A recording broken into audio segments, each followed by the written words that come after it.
Minister Kamyshin, thank you so much for joining us. As you know, Canada's Prime Minister was in Kyiv yesterday to mark the second anniversary, not the only leader there over this weekend. How important is this show of Western support for Ukraine right now, Minister? That's always important, and always happy to see Western leadership in Ukraine. In my previous life, I've been running railways and iron diplomacy program, which helped all of them to get on the ground to Ukraine. Was really important. Yesterday I met your Minister of Defense, Bill Blair, and I would say that you've got strong military leadership. Happy to work with him.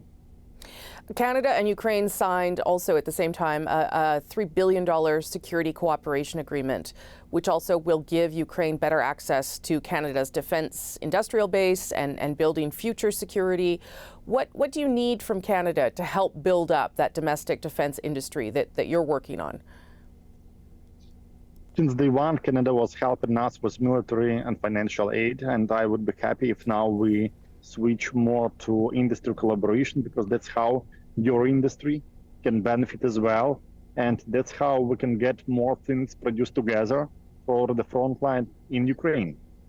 What is the most urgent need in the front lines for Ukraine right now, Minister? Well, that's the greatest war generation. So the need is the whole range of weapon and ammunition, starting with armored vehicles and artillery shells, finishing with drones. So everything actually that helps us make more Russians good Russians. Last week, NATO said that they will supply 1 million drones to Ukraine this year. You called on allies to procure those drones from Ukrainian manufacturers. How has that message been received? Or is there an openness to that idea?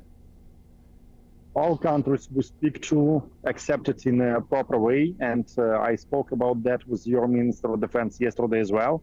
So at this point, we are searching for the way how we can make it happen. Indeed, procuring those drones from Ukrainian manufacturers is the best way how you can help us at this point.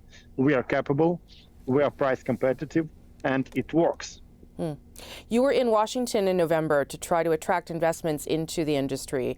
How would you describe the state of rebuilding the country's defense industry right now? And how are you working on kind of do-it-yourself air defense?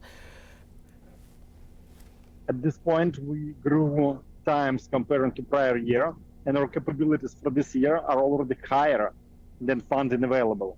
So we're searching for extra funding for procurement of things produced in Ukraine. Our forum, Defense Industry Forum in Washington, D.C. back last December was really important, and we got already 3 projects we are working on with our U.S. partners.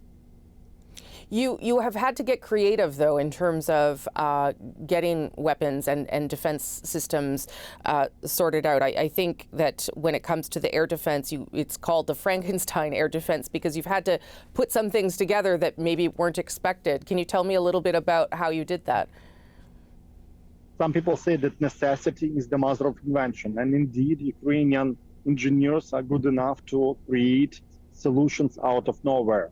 That's where we cooperated with U.S. Army and U.S. industry, and that's how Franklin Sam portfolio of projects appeared. That's actually what we call do-it-yourself air defense. That's where we take Western missiles and put it on Soviet legacy launchers, or we take Western launchers and put it into Soviet legacy systems.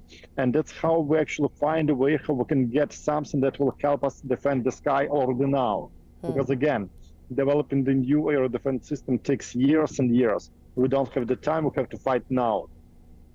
Your colleague, the defense minister, has reportedly said today that 50% of Western arms commitments to Ukraine have not arrived on time.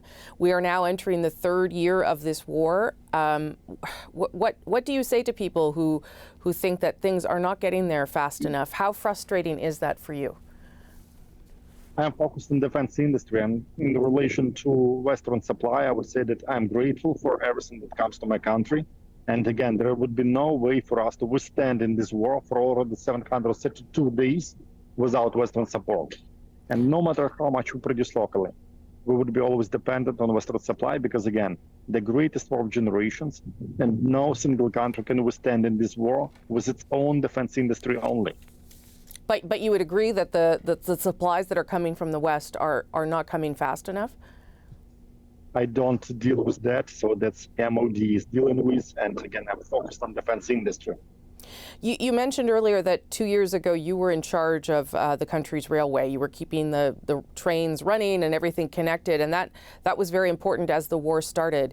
But I wonder how you reflect on the fact that that was 2 years ago and what you're doing now. Would you have expected to still be fighting this war and doing this kind of work, Minister?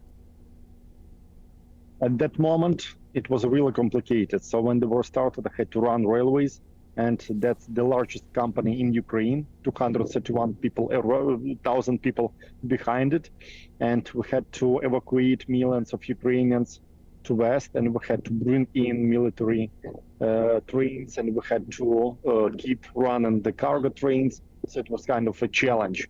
Now we focus on building up defense industry, and that's another great challenge. And again, 732 days, we stand, we keep standing, we keep fighting.